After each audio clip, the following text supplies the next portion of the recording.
Nobody looked twice at her. Not the doctors. Not the patients. Not the security guard who nodded her through the same door every morning at 5:45. She wore flat shoes. A plain badge. Hair pulled back so tight it looked painful. Her name tag said Rachel Doss. That was not her real name. For 6 years, she had answered to it without flinching. She had learned to eat lunch alone, to keep her eyes down in meetings, to let other people finish her sentences wrong and never correct them. She had learned the fastest way to survive was to make herself small. Nobody knew that Rachel's hands had once held pressure on a soldier's femoral artery in the dark, under fire, with no light but a chem stick clenched in her teeth. Nobody knew that the steady calm she carried into every trauma bay had been paid for with things she never spoke about. Then, on a Tuesday morning in November, a gurney came through the double doors of St. Andrew's Medical Center carrying a man whose vitals were crashing, and a voice on the radio said a word that only she would recognize. Everything after that word would be different. Before we go further, welcome to Silent Heroes. If you're watching this from your car, your break room, or your bed at 2 a.m. because you can't sleep either, drop a comment and tell us where you're tuning in from. And if you think you already know what kind of past Rachel is hiding, guess it in the comments before part 3 gives it away. Don't forget to like and subscribe, because the next story is always waiting. Now back to Rachel. St. Andrew's Medical Center sat on the edge of a mid-sized city, the kind of place with one real trauma bay and a waiting room that smelled permanently of burnt coffee and bleach. The building was old brick with new wiring, the kind of hospital that ran on duct tape and stubbornness. Rachel had been a floor nurse there for 6 years. Nights, mostly. She preferred nights. Fewer eyes, fewer questions, fewer people who might notice the way she scanned a room before she walked into it, the way her gaze automatically found every exit. She was 34, though people guessed older. There was a stillness in her face that didn't belong to someone who'd only ever worked 12-hour shifts and gone home to a quiet apartment. A thin white scar crossed her left eyebrow, barely visible unless the light hit it right. Another ran along the inside of her forearm, the kind of scar that didn't come from a kitchen accident, though that's what she told anyone who asked. Which was almost no one. She made sure of that. Her hands were her strangest feature. Small, steady, calloused in places that didn't match her paperwork. A physical therapist once told her, half joking, that she had surgeon's hands. Rachel had smiled, said nothing, and requested a different PT for her next rotation. She had built the disguise carefully, piece by piece, over years. A slightly different haircut than she used to wear.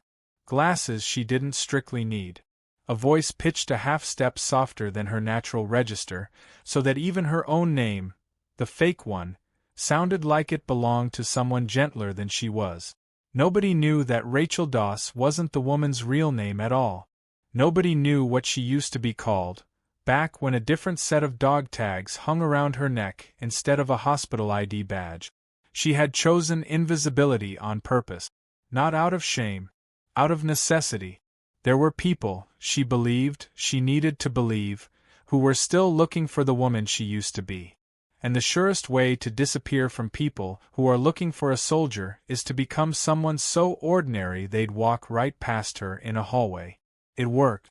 For 6 years it worked. Dr. Marcus Bellwether made sure it worked even better, in his own way, though not on purpose. Bellwether was the hospital's head of surgery, a man in his 50s with a tan that didn't match the season and a habit of speaking to nurses the way other men spoke to furniture. He had a favorite line, one he used at least once a week, usually in front of an audience. I didn't spend 12 years in medical school to be corrected by someone who spends her shift changing bedpans. He said it to Rachel more than anyone, maybe because she never fought back. Maybe because something about her calm made him need to prove he was the one in control of the room. Bellwether's ego was the largest organ in his body.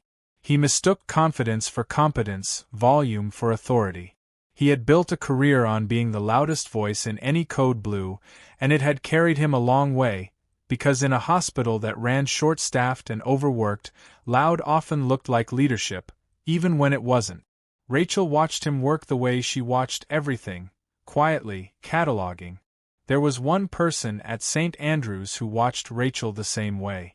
Her name was Inez Calloway, 71 years old, a long-term patient on the third floor with a heart that kept almost giving up and a mouth that never did.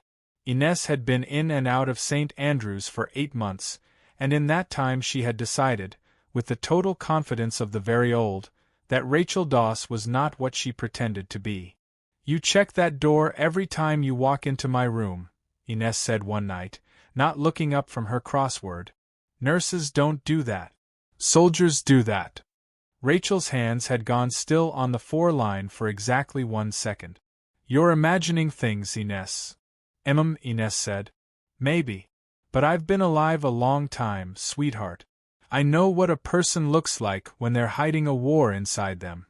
Rachel said nothing. She finished the line, checked the monitor, and left the room without looking back. She told herself Inez would forget she'd said it. She was wrong.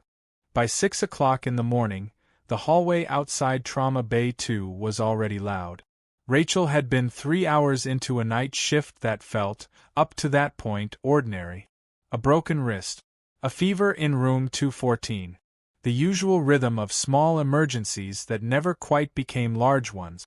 Then the ambulance bay doors burst open. 2 paramedics came through at a dead run, a gurney rattling between them, wheels shrieking against tile. Behind the gurney, a third medic pressed both hands against a wound on the patient's abdomen, blood already soaking through gauze that had clearly been changed twice in transit. Male, mid-30s, GSW to the abdomen, BP dropping, tachycardic at 140, the lead medic shouted.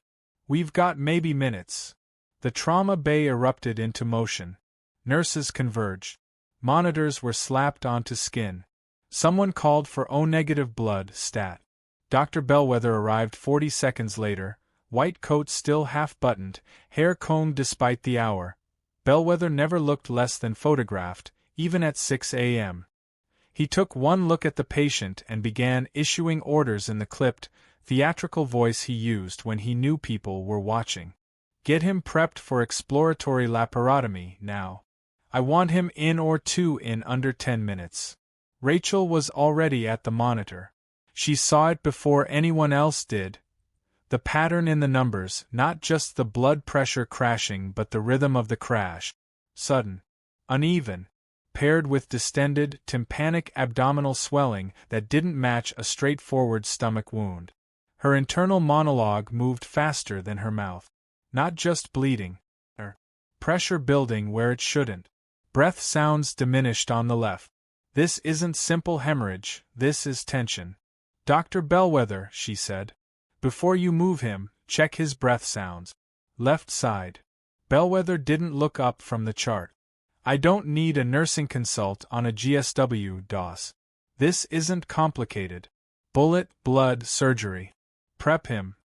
His trachea shifted, Rachel said, louder now, stepping half a pace closer.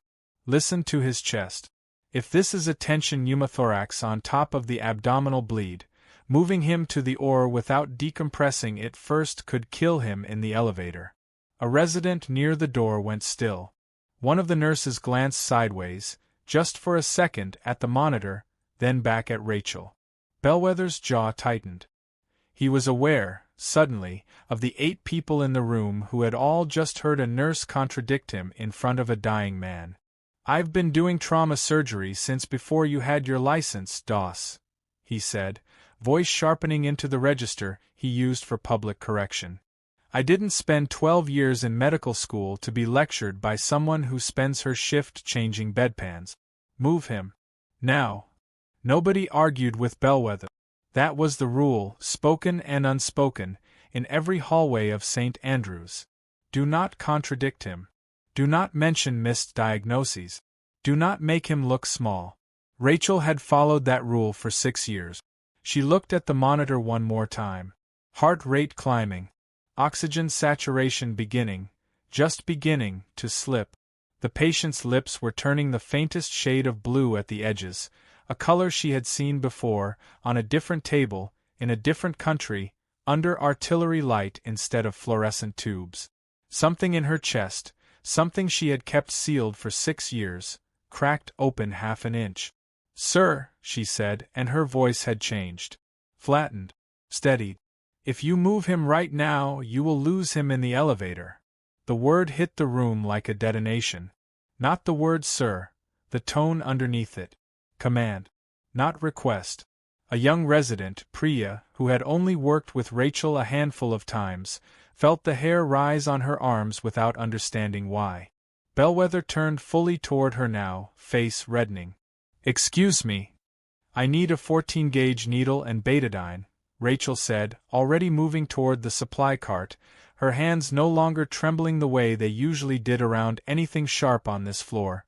Steady now, absolutely steady, in a way none of her co-workers had ever seen. Second intercostal space, mid-clavicular line.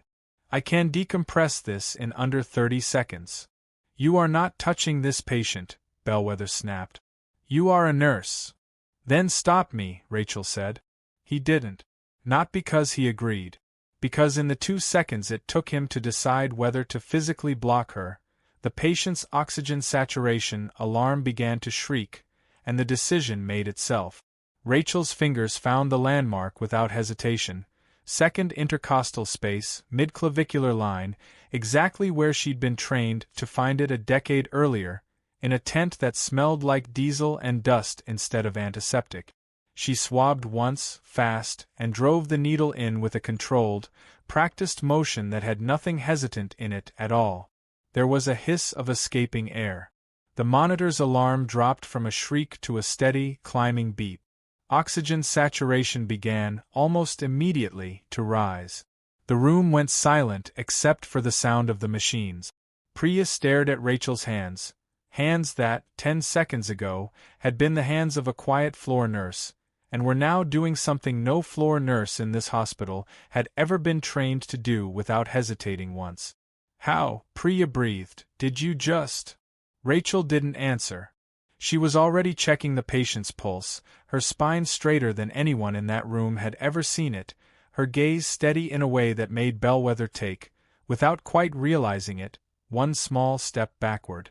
Somewhere behind them, unnoticed in the chaos, Ines Calloway's night nurse had wheeled her down for a routine scan and paused the wheelchair in the hallway just outside the trauma bay doors, close enough to see everything through the glass. Ines watched Rachel's hands. She did not look surprised. "There she is," Ines murmured, to no one in particular. "Knew it." For 3 full seconds, nobody in Trauma Bay 2 moved. Then Bellwether's voice cracked through the silence like a whip. "Get her out of my OR prep.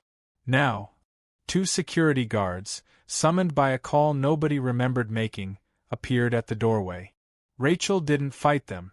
She finished checking the patient's pulse one last time, said something low and clinical to Priya about monitoring the pneumothorax site, and only then let herself be walked out of the bay. "You performed an invasive medical procedure without authorization," Bellwether said, loud enough for the hallway to hear. "Outside your scope of practice. On my patient. I want her badge confiscated and a formal suspension filed before this shift ends." "Doctor," Priya started. "That wasn't a discussion, Dr. Patel." The patient, stabilized, was wheeled toward the OR. Bellwether followed, chin high, already rehearsing how he'd describe the morning in the incident report, a nurse who panicked, who overstepped, who got lucky.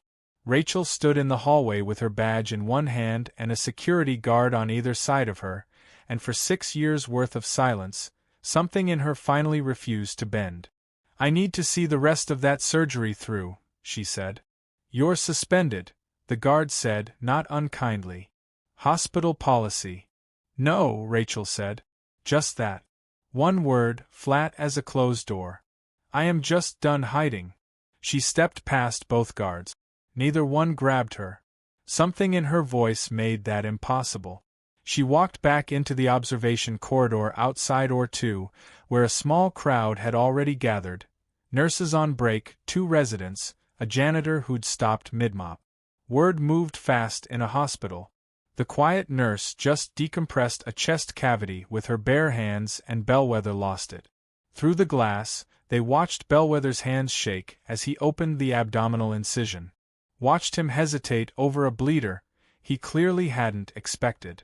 Watched Priya, to her credit, step in and correctly clamp a vessel Bellwether had missed, using, everyone would later say, exactly the kind of calm precision Rachel had shown 20 minutes earlier. The crowd in the hallway didn't miss it. Murmurs moved through them, low and building. He almost lost that patient twice. She saved him once already and he suspended her for it. Ines, still parked in her wheelchair at the edge of the group, said it loudest. That man wouldn't know a collapsed lung if it shook his hand. A ripple of nervous laughter went through the hallway. Bellwether, visible through the glass, glanced up once, saw the crowd, and returned to the surgery with his jaw tight. It was 7:40 a.m. when the elevator doors opened and 3 people in dark coats walked out, unhurried, unbothered by the hospital's chaos, moving with the kind of synchronized calm that only came from years of working together under worse conditions than this. The woman in front had silver hair cut short and a government ID clipped to her lapel. Her eyes found Rachel across the crowded hallway in less than 2 seconds. "Captain Reyes," she said. The hallway went quiet. Rachel's whole body went still. "That's not my name anymore. It's the name on your file," the woman said, stepping closer. "Colonel Denise Okafor. You probably don't remember me. I was a liaison officer the year your unit pulled that convoy out of the Kandahar Pass. I remember you, though. Everyone in that briefing room remembers you." Bellwether stepped out of the oar at that exact moment, mask pulled down, scrubbing blood from his gloves, just in time to hear it. "Rachel Doss," he said, "unfortunately for you, is a floor nurse with a disciplinary problem, not whoever you think." "Captain Elena Reyes," Colonel Okafor said, cutting him off without raising her voice. "Combat medic, 75th Ranger Regiment. Silver Star. Bronze Star with Valor Device. Credited with saving 11 lives during a firefight that took out half her unit's medical team. Discharged 4 years ago after sustaining injuries that ended her active service." She turned, finally, to look directly at Bellwether. "And about 90 seconds ago, according to 3 separate witnesses, she correctly diagnosed and treated a tension pneumothorax that you missed." The hallway didn't just murmur this time.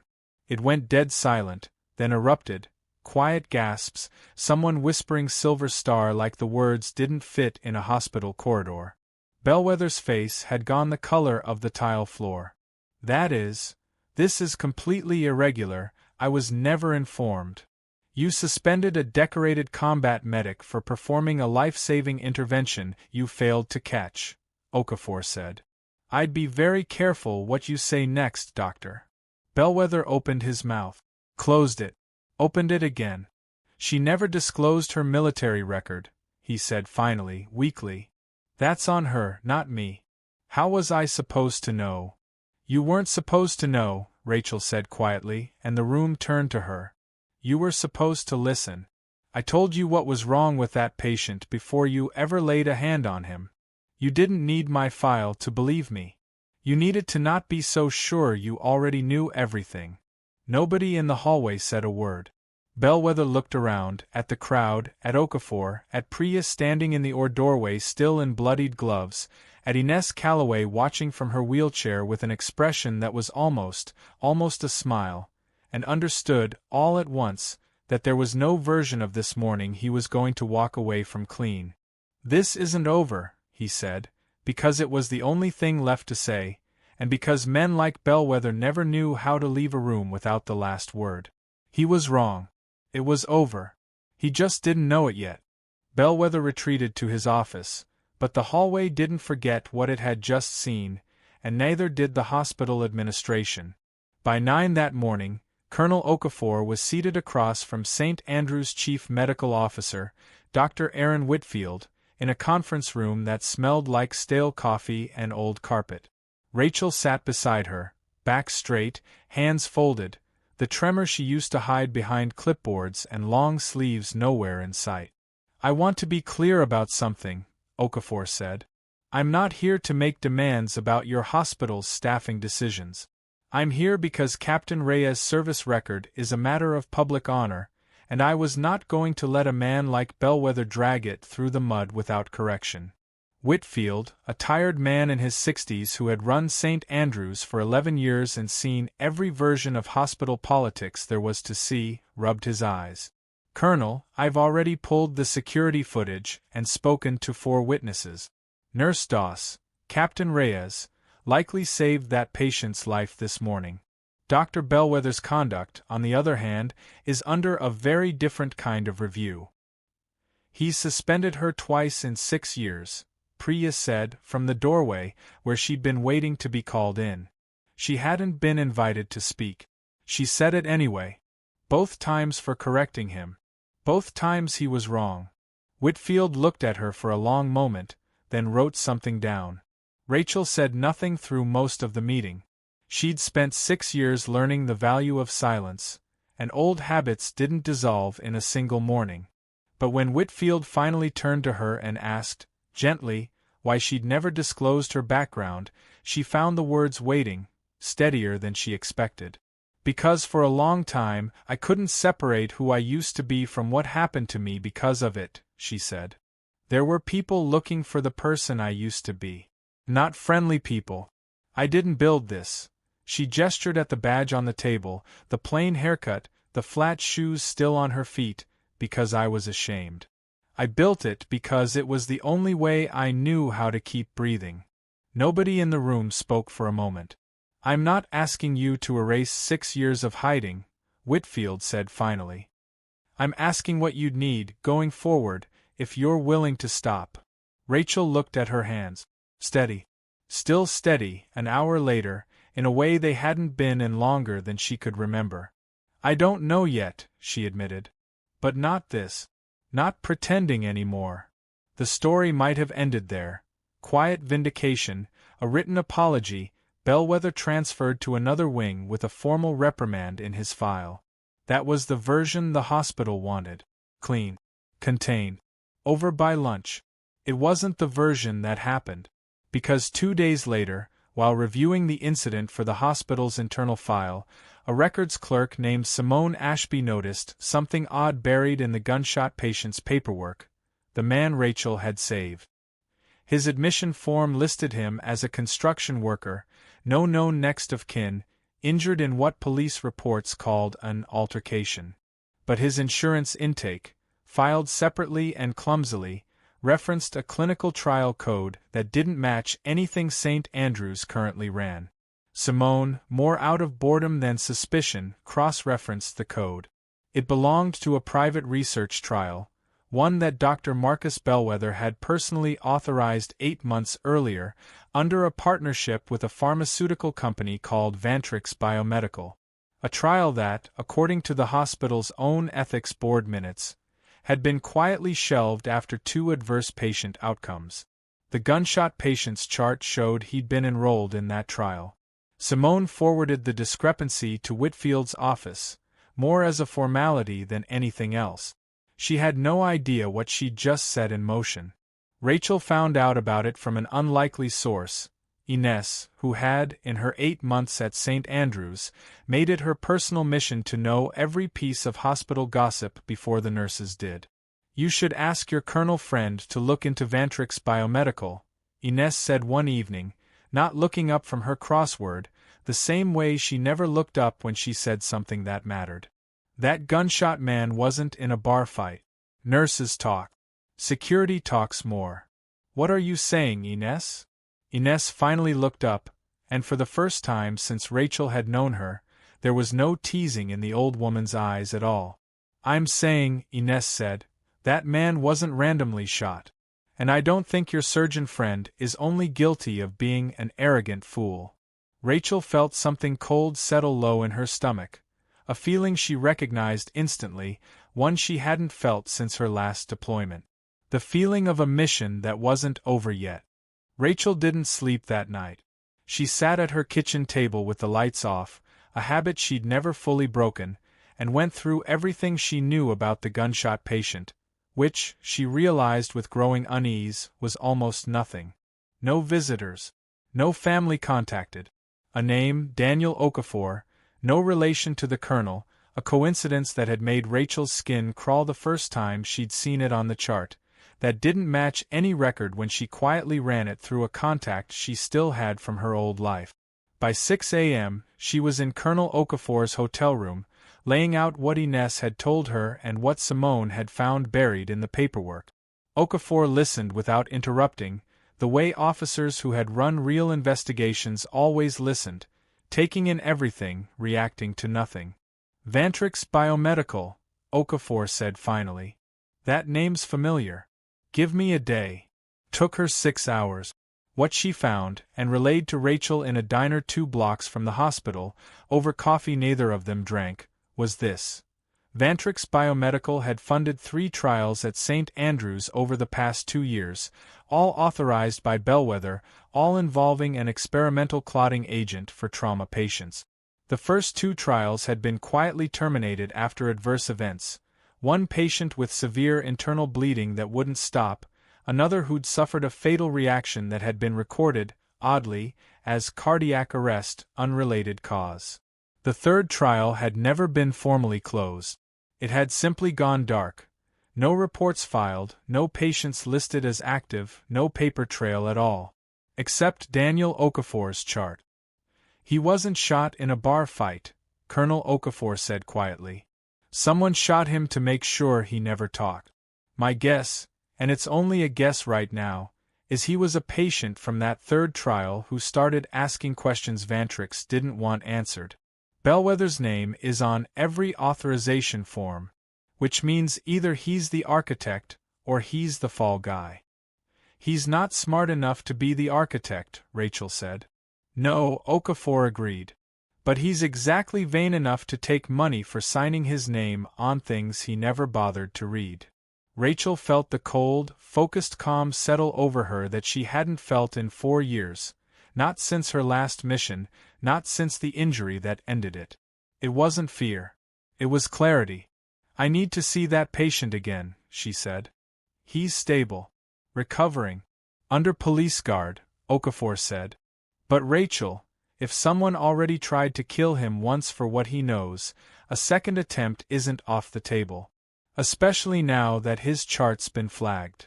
That night, Rachel went back to St. Andrews on her own time, badge reinstated that afternoon after Whitfield's office had quietly closed the suspension, pending further review, a phrase that, everyone understood, meant Bellwether's career and Rachel's were now moving in opposite directions.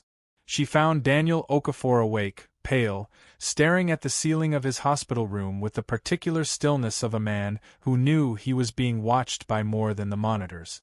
You're the nurse, he said when she came in. The one who fixed my lung. I need to ask you about Vantrix, Rachel said. His face changed instantly, fear, sharp and immediate, replacing the exhaustion. I don't know anything. You were in a trial. It went wrong. And somebody shot you to keep you quiet. Rachel kept her voice low, even, the tone she used to use with wounded men who needed calm more than comfort. I'm not hospital administration. I'm not police. I've been where you are. Scared of the wrong people, trying to disappear. I can help you. But I need the truth. Daniel Okafor was quiet for a long moment. Then, in a whisper, he told her everything. The injections he'd been given without full consent forms, the payment he'd taken for volunteering, the friend from the same trial who died 3 weeks earlier, ruled an overdose despite never having used drugs in his life. He told her Bellwether's name. He told her another name too, a woman who signed the checks, who visited the ward personally sometimes, who always wore the same green scarf. She said if I talked, I'd end up like my friend, Daniel said. Then 2 nights ago, a man came to my apartment. I ran. He shot me on the way out the door. Rachel's jaw tightened. Did you get a look at him? Daniel nodded, slowly. He had a hospital badge clipped to his jacket. The room went very still. Someone inside St. Andrews, someone with access, someone who belonged there, had tried to kill him.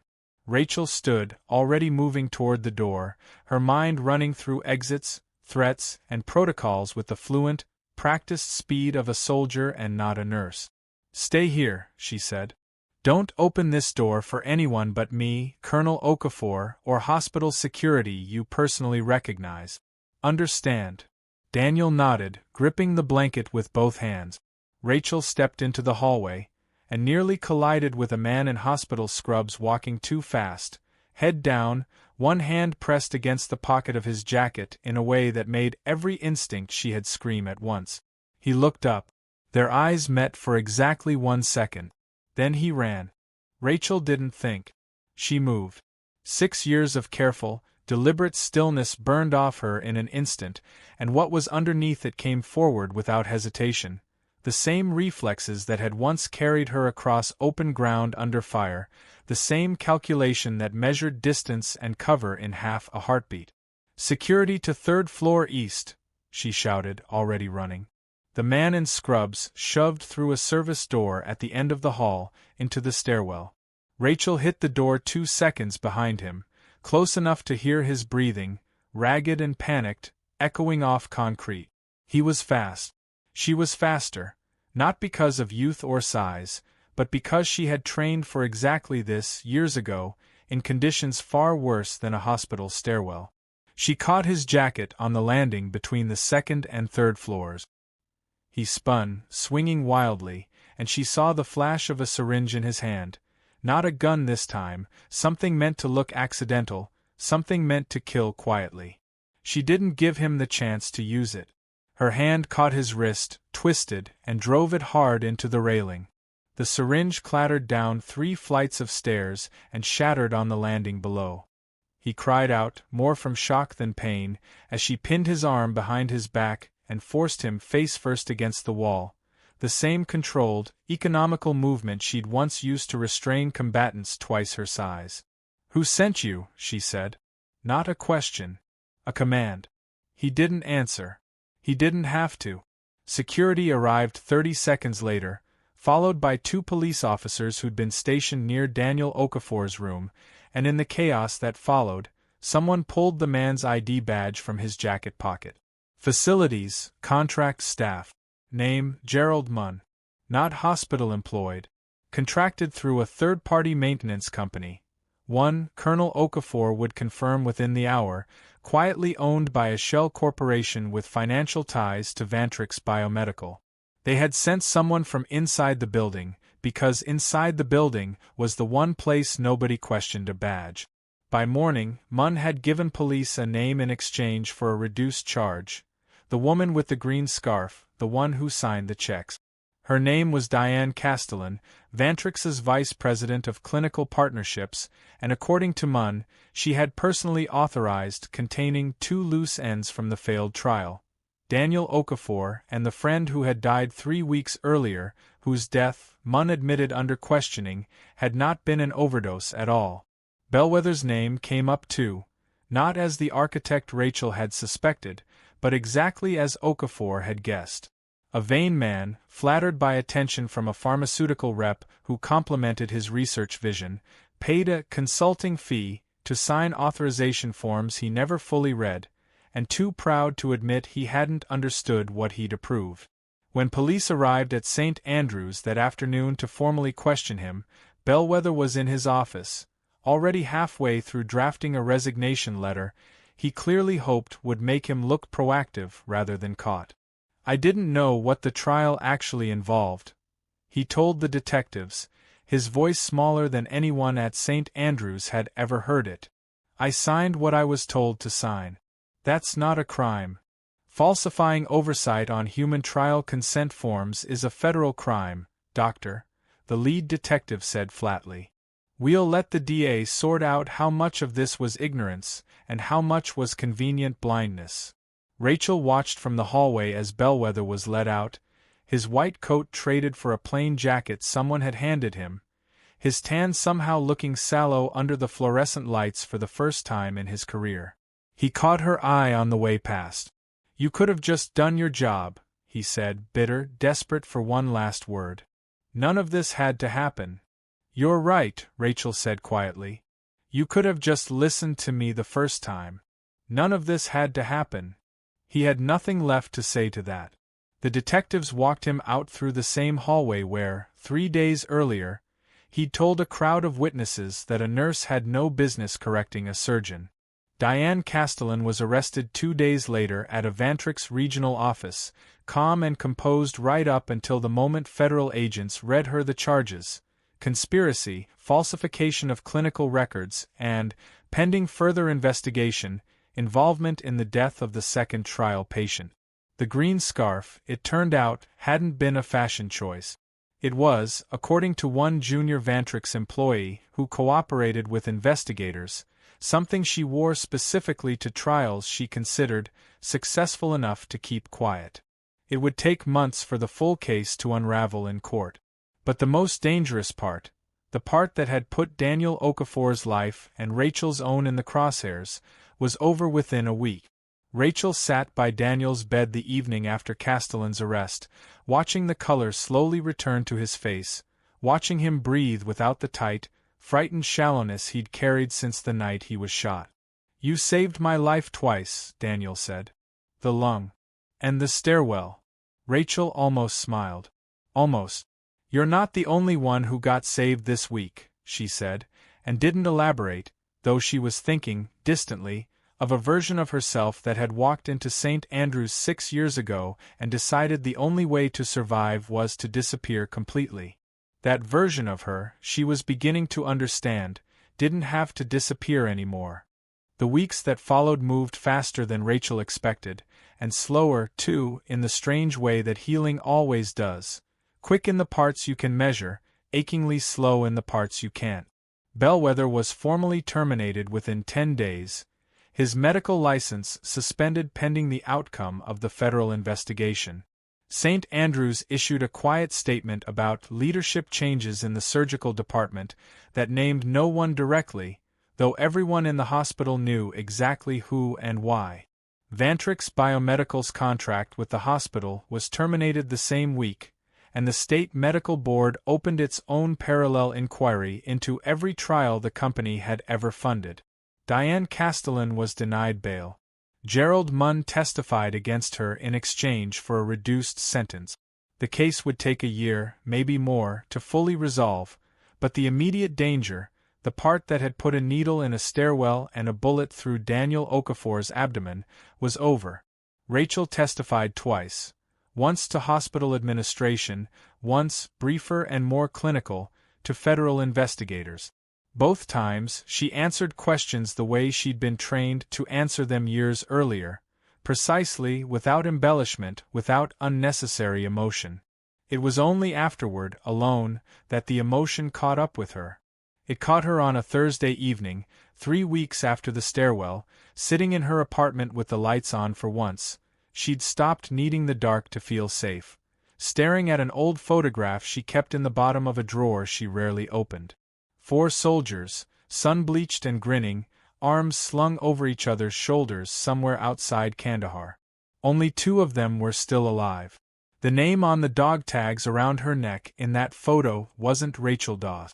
It never had been.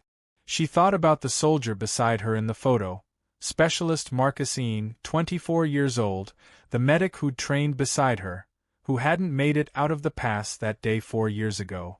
She had held pressure on his wound the same way she'd held pressure on 100 others, and it hadn't been enough, and she had carried that failure into every quiet hallway of St. Andrew's for 6 years, telling herself that disappearing was the same thing as healing. It wasn't. She hadn't let herself grieve Marcus properly. She hadn't let herself grieve any of it properly.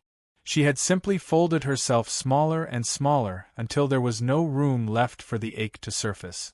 "I'm sorry," she said quietly, to the photograph, to the empty apartment, to a version of herself that hadn't existed in years. "I stopped fighting for a long time. I'm not stopping anymore." It wasn't a dramatic moment. There was no monitor beeping, no crowd of witnesses, no confrontation to win. Just a woman, finally, letting herself feel something she'd spent 6 years running from. The next morning, she went to see Whitfield. "I want to propose something," she said, sitting across from the chief medical officer in the same conference room where, weeks earlier, Colonel Okafor had first said her real name aloud. A trauma response program, combining emergency medical training with tactical field triage.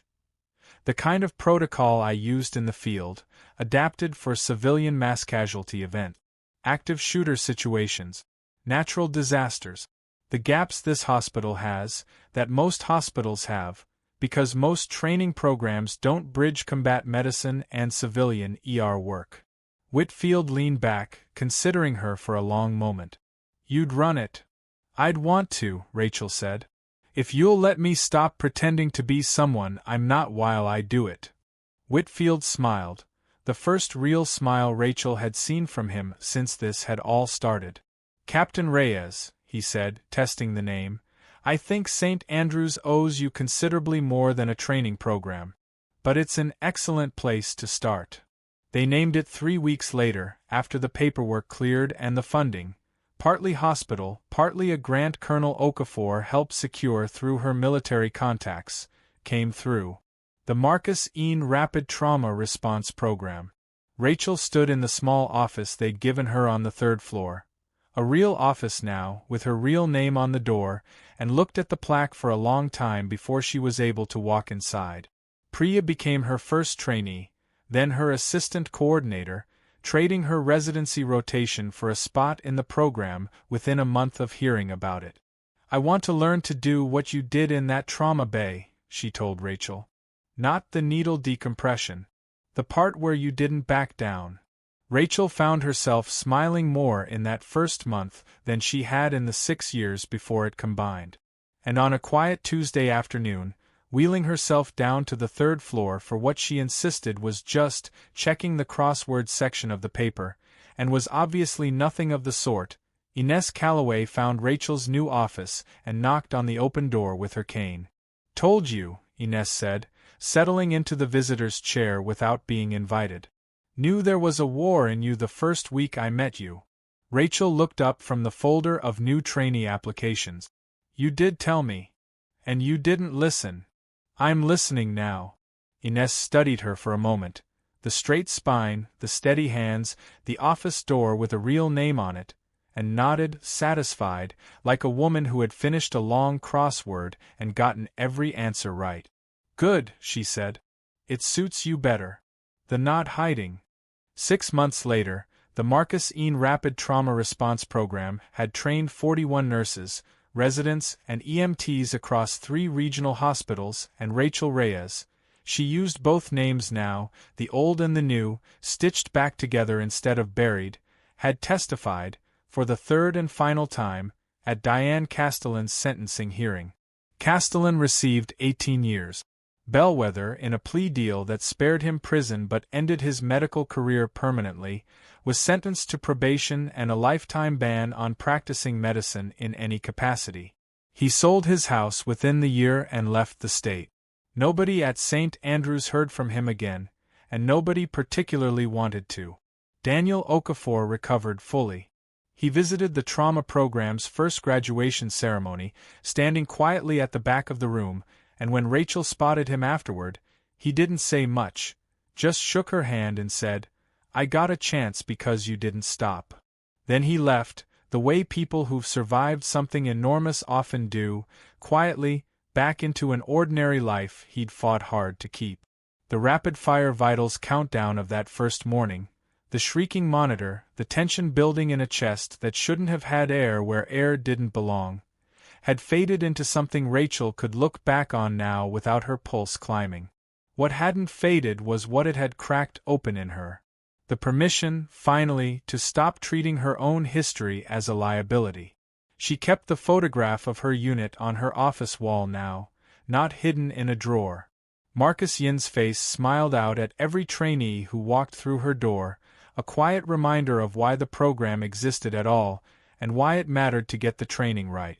Got it, she said quietly to herself sometimes, standing in front of that photo at the end of a long day, the same small, unembellished phrase she'd used in the trauma bay months earlier, when the crisis was over and the patient had a pulse and nothing more needed to be said than that.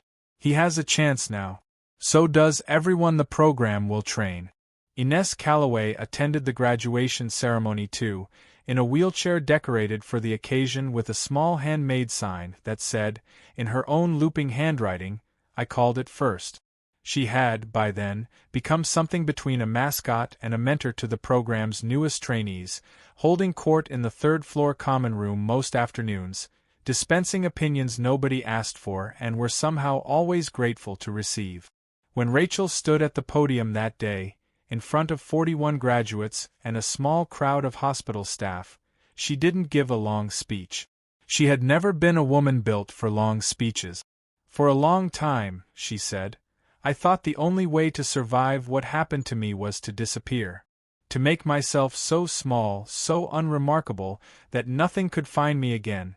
Not the past, not the grief, not the person I used to be." She paused, looking out at the room. "I was wrong. Disappearing doesn't protect you. It just delays the moment you have to face what you're carrying. The bravest thing I ever did wasn't in a war zone. It was standing in a hallway and refusing to be quiet anymore."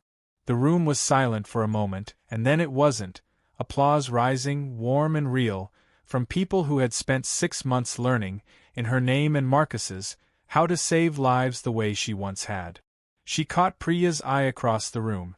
Priya, who had gone from a stunned resident staring at Rachel's hands in a trauma bay to the program's lead coordinator, nodded once, a small private acknowledgement between two people who had both, in their own ways, learned not to stay quiet when something needed saying. After the ceremony, Rachel walked the third-floor hallway alone for a while, the way she used to at the start of every night shift, checking doors out of habit that hadn't fully faded and probably never would. But it felt different now. Not like hiding. Like watching over something she'd chosen to build, instead of something she was running from. She stopped outside Ines's old room, empty now, since Ines had been discharged the month before, healthy enough, finally, to go home for good, though she still visited weekly, cane in hand, opinions fully loaded. Rachel thought about the 6 years she'd spent as someone else's shadow of a person. The small kindness of an old woman who noticed, when almost no one else did, that something extraordinary was hiding in plain sight. The cost of silence, and the cost, greater sometimes, of finally breaking it. She thought about Marcus, and the pass outside Kandahar, and the promise she hadn't known she was making the day she named a program after him instead of letting his memory disappear the way she'd almost let herself disappear. She thought, some people spend their whole lives hiding from what makes them extraordinary. It only takes one person telling the truth to remind them they never had to. A year after the graduation ceremony, St. Andrew's Medical Center looked, on the surface, almost exactly the same. Same brick building. Same waiting room that still smelled faintly of bleach and old coffee. Same overworked staff moving through 12-hour shifts like they always had. But underneath the surface, something had shifted permanently. The hospital's ethics board had overhauled its clinical trial oversight process, requiring 2 independent physician signatures and a mandatory nursing review on every study involving experimental interventions, a policy quietly nicknamed, by the staff who'd lived through that November, the Reyes Rule, though no official document ever called it that. Whitfield, when asked about it by a local reporter covering the Vantrix scandal's aftermath, simply said, "We learned the hard way that expertise doesn't always come with the title people expect it to." The Marcus Ean Rapid Trauma Response Program had expanded to 5 hospitals across the state, with a waiting list of nurses and EMTs eager to train under a curriculum built from real combat medicine, adapted and refined by someone who had lived every protocol she taught. Rachel still worked nights sometimes, though less than she used to. She'd found, to her own quiet surprise, that she no longer needed the cover of darkness the way she once had. She could stand in a fully lit hallway now, badge visible, name unmistakable, and feel nothing but steady. Priya had been accepted into a trauma surgery fellowship, and on her last day before leaving for the new position, she stopped by Rachel's office holding 2 coffees, the way she had almost every week since the program started. "I wouldn't have applied for this fellowship a year ago," Priya admitted, handing Rachel a cup. I would have stayed quiet. Kept my head down. Let someone louder make the calls, even when I knew better. She hesitated. You didn't just teach me triage protocols. You taught me what it costs to stay silent when you shouldn't. Rachel took the coffee, considering the words for a moment before answering. The protocols keep people alive in the moment, she said. But you're right. The moment isn't the only thing that matters. What you do after it, when the crisis is over and everyone's watching to see if you'll shrink back down or stay standing, that's the part that actually changes things. Priya nodded, and for a second neither of them said anything, the comfortable silence of two people who'd been through something together and didn't need to explain it anymore. Later that afternoon, Colonel Okafor visited, as she did every few months, usually with news about the ongoing federal case against what remained of Vantrix Biomedical's leadership, or simply to check in on the woman she'd once known only as a name in a military file. The program's doing good work, Okafor said, looking over the training schedule pinned to Rachel's wall. Marcus would be proud. I only met him twice, but I remember him being sharper than most medics twice his experience. He was, Rachel said quietly. He used to say the job wasn't about being the loudest person in the room. It was about being the one who actually knew what they were looking at. Sounds like someone I know, Okafor said, and there was warmth in it, not just observation. Rachel looked at the photograph on her wall. Marcus, grinning, sun-bleached, 24 years old forever now, and felt something settle in her chest that had taken a long time to arrive. Not closure, exactly.